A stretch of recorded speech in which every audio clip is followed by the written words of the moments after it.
Reka umwanya nk'uyu dutangire dusenga mbere yuko umuvugabutumwa atuganirira.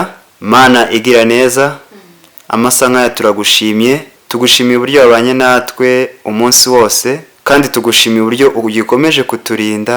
Amasaha nk'aya rero tuyafashe tujya kuganira n'umuvugabutumwa, tuganirira abantu wiremeye. Ubane natwe, uturinde kirogoya, ahubwo mwamuduhe kuguma kugira imitima ihugukiye kumva iby'ijambo ryawe. Ni mu izina rya Yesu mbisabye nizeye, amina. Nk'ibisanzwe turabasuhuje. Iyi ni N&U The Winners. Ku mugoroba nk'uyu twasuye umuvugabutumwa, agiye kutuganirira. Murabe hafi, mutere udutebe agira ibyo atuganirira. Mbere yuko dutangira rero, kuri kamera murabizi ni Frodouel Nkwibwatsi uyiriho, ari nayo mwumva. Mbere yuko dutangira reka tubanze twakire umuvugabutumwa twatumiye iri joro atuganirire ku byo tugiye kuganira. Karibu. Ego, murakoze, nitwikeza Delphine. Nishimiye kubana nawe. Ego, murakoze. Murakoze cyane. Uwikeza Delphine, uyu munsi wa none turagira ngo utuganirire ku kintu giteye gutya, cyangwa se ku ngingo iteye gutya. Tujya mu nsengero hirya no hino, tujya mu materaniro hirya no hino, haba ariko ndumva muri Katolike bitabamo. Ni mu macaci, ni muri ADPR, ni mu nsengero zose ukuyemo Katolike ugakuramo na Islam. Niho dukunda kubona ikintu bita ubuhanuzi. Ugasanga bamwe ntibabivugaho rumwe. Hari abo usanga abakozi b'Imana bamwe bavuga ubwo buhanuzi batitira, hari abo usanga babuvuga bahagaze, hari abo usanga batuje. Ese mbere yuko tujya mu buryo buvugwamo, ubundi buhanuzi ni iki? Urabwemera? Karibu. Ego, murakoze. Ubuhanuzi ni ibyahishwe Imana ihishurira abantu ibyahazaza. Hanyuma kubwemera, ubuhanuzi bw'ukuri ndabwemera, kandi burakwiye rwose. Urakoze cyane. Uragira uti ubuhanuzi bw'ukuri ndabwemera. Nanjye ntakubeshye ndabwemera ndetse cyane. Ariko uravuze uti ni ubutumwa Imana igenera abantu bayo, ariko nanone nakongera kandi kavuga ngo ibucishije mu bakozi bayo. Yego. Icyo gihe ushobora kumbaza ngo umukozi wayo ninde? Ibyo nacyo ni ikindi kiganiro cy'ubutaha. Ahubwo turagira ngo duhite twambuka tujye ku uburyo ubwo buhanuzi buvugwa. Yego. Cyangwa se buvugwamo. Je nkunda guteranira muri ADPR. Ni kenshi nabonye abavugabutumwa bitwa abahanuzi bo mu gice cy'abahanuzi cyo mu gisata cy'abahanuzi, bahanura batitira. Ndongera mbona abandi bahanura bigiye nkara mu nguni bakihagararira bagahanura, cyangwa se akaba yicaye mu ntebe ye agahanura. Muri iyi minsi ya none kuba uri umuhanuzi ni byiza pe, kuko Imana iguhishurira ibizaba mbere yuko n'aba bakristo babimenye. Ariko se guhanura ni ngombwa gutitira? Oya, guhanura no gutitira ni ibintu bibiri bitandukanye. Ko ari byo tubona byeze mu nsengero. Ubuhanuzi ni ubutumwa Imana ibishaka gutanga. Ntabwo ikimenyetso cy'uko ubwo buhanuzi ari ukuri ari ukumahatitira. Ahubwo ubuhanuzi bw'ukuri ni uko ari neza y'Imana ibishaka kugirira itorero ryayo. Rero ntabwo twavuga yuko gutitira ari cyo kimenyetso cy'uko umuntu yaba ari umuhanuzi. Kuko umuntu ashobora no kuguhanurira adatitiye nta n'ikindi, mugahurira no mu nzira agahita akubwira ikintu runaka. Gusa abantu bose bahebotse inzira yo gutitira mu buryo bwo gushaka kwemeza ariko bituruka kuri kamere. Ngo runaka uvuye ikantarange amenye ko ntitira, amenye ko mpanura. Azabibwirwa nuko natitiye ntiyarabi. Ntaho bihuriye. Ntaho bihuriye. Ibyo twabihuza no ibyo twita kuzura umwuka. Kuzura umwuka no gutitira ni ibintu bibiri bitandukanye. Kuko n'umwuka wa Satani ubaho. Ariko umwuka w'Imana ugaragazwa n'imbuto zawo. Ntabwo ugaragazwa nuko umuntu yatitiye rwose. Ahubwo njya mbona abantu babikora kugira ngo bashake ko babemera. Yego. Ariko umuhanuzi w'ukuri ntashaka ko yemerwa, ahubwo ashaka ko imana yamutumye ariyo yemerwa. Kandi ntabwo wemeza abantu ku ngufu. Imana yo ubwayo irihagije, ifite ubushobozi bwo kwemeza abantu, we nta mbaraga zawe zigiyemo. Rero ahubwo nuko abantu babivanga na kamere, uko batahindutse, hanyuma umuntu akagenda agatoragura imyuka tutazi hariya hirya no hino akayizana, akibwira ko kuba yatitira aricyo gituma twamwemera, aricyo gituma yakwemeza itorero. Yes, ibyo ntaho bihuriye. Ntaho bihuriye buriya. Maze kubona abantu b'abakristo bicara hari imbere ari abana beza, ibintu byose barikiriza, ariko buriya baba bazi iby'ukuri. Iby'ukuri baba babizi pe, uraza ukabwiriza ukagira gute, ariko iyo batashye buriya muganiriye nibwo wamenya uko babibonye. Kuko akenshi abantu baratubwiriza ariko ntibamenye uko twabyakiriye. Turikiriza ngo amena, ariko ntabwo bamenya mu mitima yacu uko twabyakiriye. Yego. None se Delphine, hari umuvugabutumwa duhura mu nzira, agahita ambwira ngo Imana inyeretse iki? Ubwo n'ubuhanuzi, ni ikiganiro abashaka, Imana ibimubwiriye ko tuba turi kumwe. Ego, Imana yabwira umuntu muri kumwe kandi wowe itakubwiye, birashoboka cyane rwose. Ahubwo ikibazo kiriho muri iyi minsi nuko abantu babigize nk'ubupfumu. Ngo ntashobora kwicara ngo aryame ngo atazi icyo Imana iri kumuvuga. Ntabwo umuntu abaho ari uko azi icyo Imana iri kumuvugaho. Kuko ntunagire ngo abantu bakeneye ko Imana ibabwira ati mumeze nabi, ntimusa n'ijambo ryanjye, ibyo nandikishije mwarabikandagiye. Ntabwo muri kwitondera ibyo nabategetse. Wapi, abantu bakeneye iki? Imana ibabwire ngo uzajya muri Amerika, uzabyara, uzarongora, uzarongorwa. Doko ni nk'iby'ubupfumu n'ababandi bantu bo hanze bajya mu bapfumu gushaka. Doko umenye ubuzima bwanjye ngo ejo nzabona akazi. Kandi wanakabona itanabikubwiye. Wanakabona rwose, ntabwo umuntu abona akazi ari uko Imana yabivuze gusa. Imana itanabivuze akazi urakabona. Biranashoboka ko yabicisha no mu bantu bayo ukakabona. Yes, nabyo birashoboka. Ariko ikibazo gihari nuko abantu ubuzima babuhinduye ubushingiye ku buhanuzi. Kandi ubuhanuzi rero buriya ntago ariyo nzira ijya mu ijuru. Inzira ijya mu ijuru ni Yesu Kristo no kwitondera ijambo rye.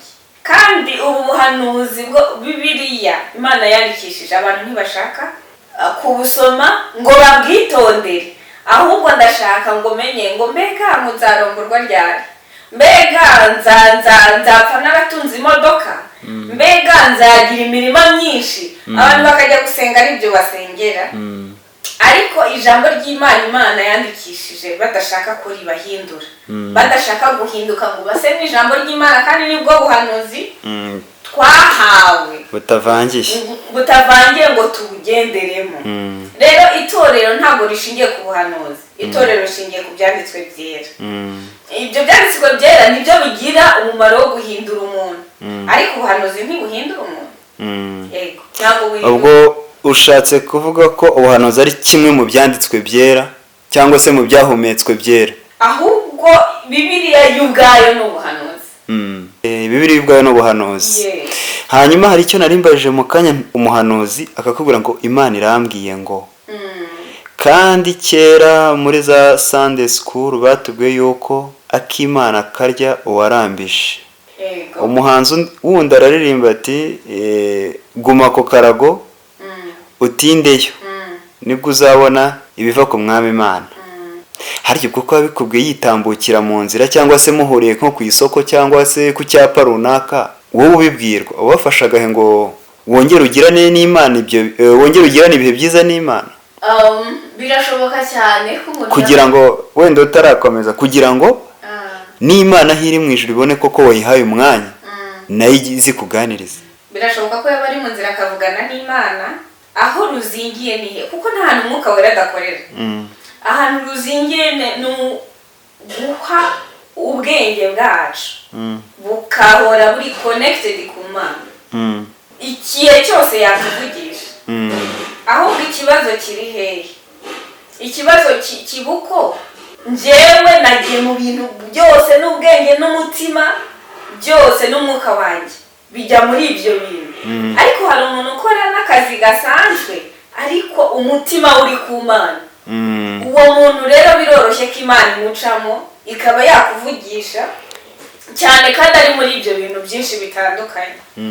Ariko urumva ni intambwe abantu tuba ahantu hatandukanye mu byo kwizera. Kuko umuntu wageze ku ntambwe ugasanga no mu kazi tuvuge ka leta nubwo ari gukora ariko umwuka uri connected ku Mana, kuko arayisaba Mana ndi mu kazi nkore gute ngo bigende neza, nkore njyewe undi cyangwa njyewe tukagenda umutima n'ubwenge byose n'umwuka bikajya muri ako kazi. Ariko undi we ari mu kazi ariko umwuka uri connected ku Mana. Imana rero yamuvugisha, ni naho umwuka wera amuyobora muri ibyo byose arimo gukora. Urakoze cyane. Tugikomeje ariko n'ubundi turacyari ku kintu kijyanye n'ubuhanuzi. Ndagira ngo yaba jewe yaba abakurikiye N&U The Winners n'abandi bose bandi iruhande hano tubashe gusobanukirwa.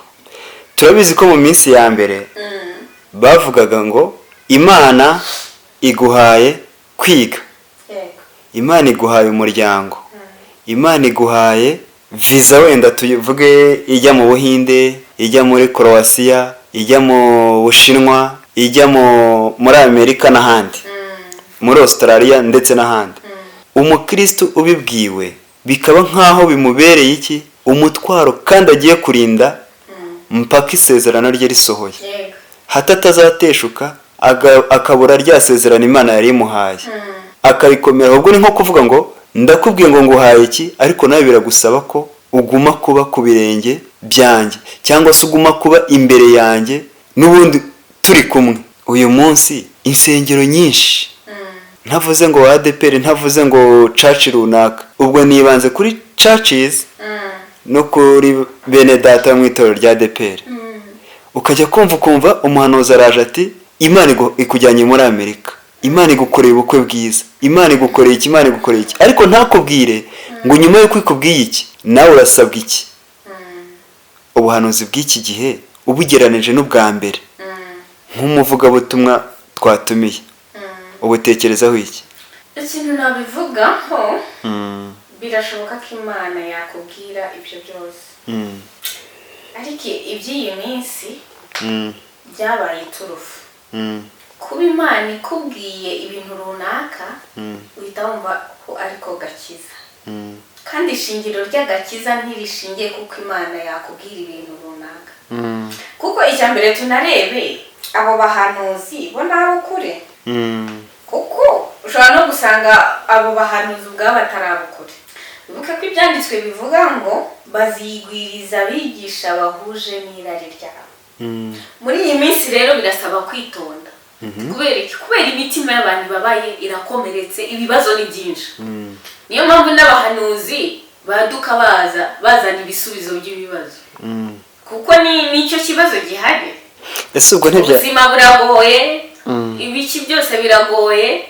Hanyuma kugira ngo abantu babeho batuje nuko bakeneye ubuhanuzi bw'uko ibintu bizagenda neza.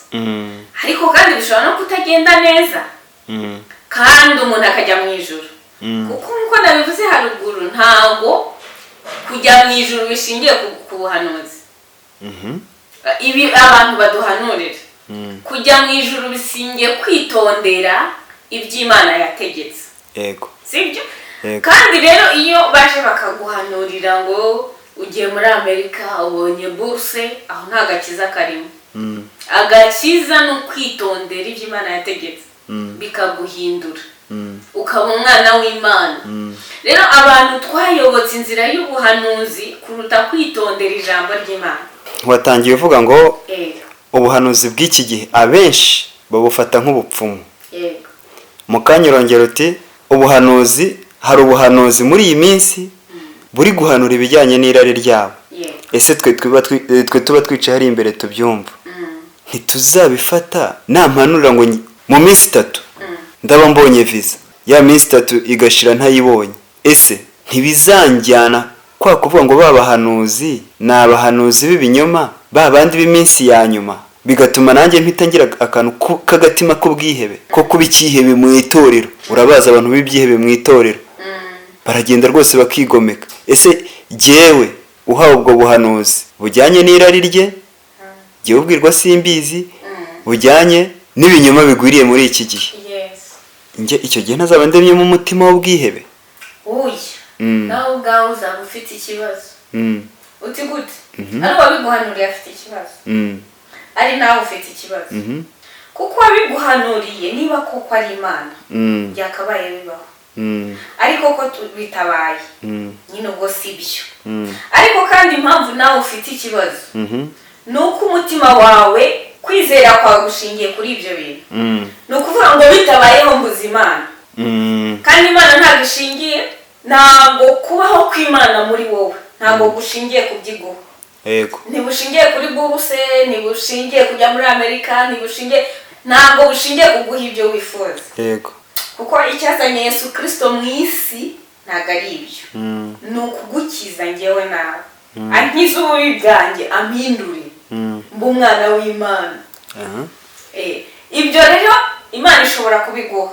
nagira inama abantu abasenga ukwizera kwabo kugushingira ku ijambo ry'Imana aho kugushingira ku byitwa ubuhanuzi, kuko ubuhanuzi bw'ukuri ni ingumi. niba guhanurira uvuga it's okay, bibaye it's okay, bitanabaye nabwo ndakomeje ngiye mu ijuru. urumva ntabwo bisankereza ngo binsintaze, ngo binyerereze, ngo binteranye n'abantu. ntabwo bisanteranya n'abantu, nta nubwo bisanteranya n'Imana. kuko Imana mfitanye nayo umubano mu ijambo ry'Imana kuruta ibyo bariya abantu baza kumpanurira. hanyuma Imana nayo inshira urubanza mu byo yandikishije mu ijambo ry'Imana. yansabye gukunda, yansabye guca bugufi, yansabye ukwera, yansabye kwitondera amategeko yayo. icyo ni cyo Imana izareba. ntabwo Imana izambaza ko ntitondeye ibyo abahanuzi bavuze, kuko ibyo Imana yandikishije ni biriya. hanyuma nubyitondera bizaba byiza, Mwuka Wera azagufasha guhinduka. ariko se kubabaza bakakubwira ngo urusengero ngo mu minsi 3, se harimo agakiza? rwubatswe rutubatswe wakizwa bigakunda. ko ari byo sosiyete y'iyi minsi ikunze, uragira ngo abakristo tubigenze gute? nyine nubwo babikunze ariko ntabwo ari byo bikwiye gushingirwaho, kuko siko gakiza. none se niba bishingiraho yegura ngo ngugushijwe nuko umuhanuzi yahanuye ngo urusengero rwanyu ruzubakwa mu minsi 3, n'ubundi ntiwari uriho, kuko icyo ngicyo ntabwo ari cyo wahamagariwe. ushatse kuvuga ko umuntu ugushwa n'ibyo ngibyo twakwita ubuhanuzi bw'iyi minsi n'ubundi adahagaze mu itorero cyane? abaririmo se kuko ari wa wundi wahanuye ibinyoma, ari nawe ugushwa nabyo, bose ntabwo bamenye ukuri. kuko wamenye ukuri, ariko si ukuntu Bibiliya ari ingari, ibirimo byose warangije kubyitondera ku buryo usigaje kwitondera ibyo abahanuzi bakubwira.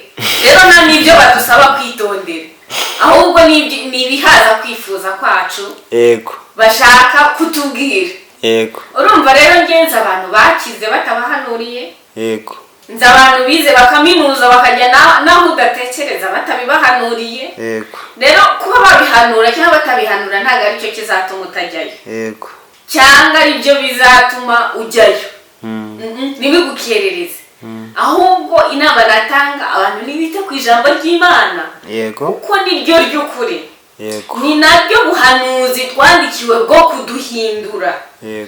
ubu rero ibyo abandi batuzanira ni bya bindi nyine byitwa ngo ibyo kuturema agatima, ariko ufite ukwizera ukanamenya ko mu isi ni mu isi. erega mu isi ibintu byose bigenze uko twifuza ntabwo twazashaka kujya mu ijuru. twashaka kujya gute se? kuko sisiteme Imana yubatse nuko isi igomba kutaba nziza, kugira ngo tumenye ko tuyicumbitsemo, twifuze kuyivamo, tugende iwacu. kuko umuntu atari iwabo arababazwa, ahura n'ibibi bimubabaza kugira ngo avuge ati Mana we iyo aba naringeze iwacu nkiruhukira. yego rero abantu dushaka ngo bakubwire ngo ibizaba ngo mu myaka 5 bizanaba batabiguhanuriye. Bashobora kuguhanurira bikaba it's okay, ariko kwizera kwawe ko gushingira kuri ibyo. Ngo ngenga Imana yarambwiye kora ibyo usabwa uyikiranukire, ibindi ni inyongera. ako kantu kakora ibyo usabwa ni nka keyword numvise muri ibi bisobanuro uri kugenda uduha. Yego.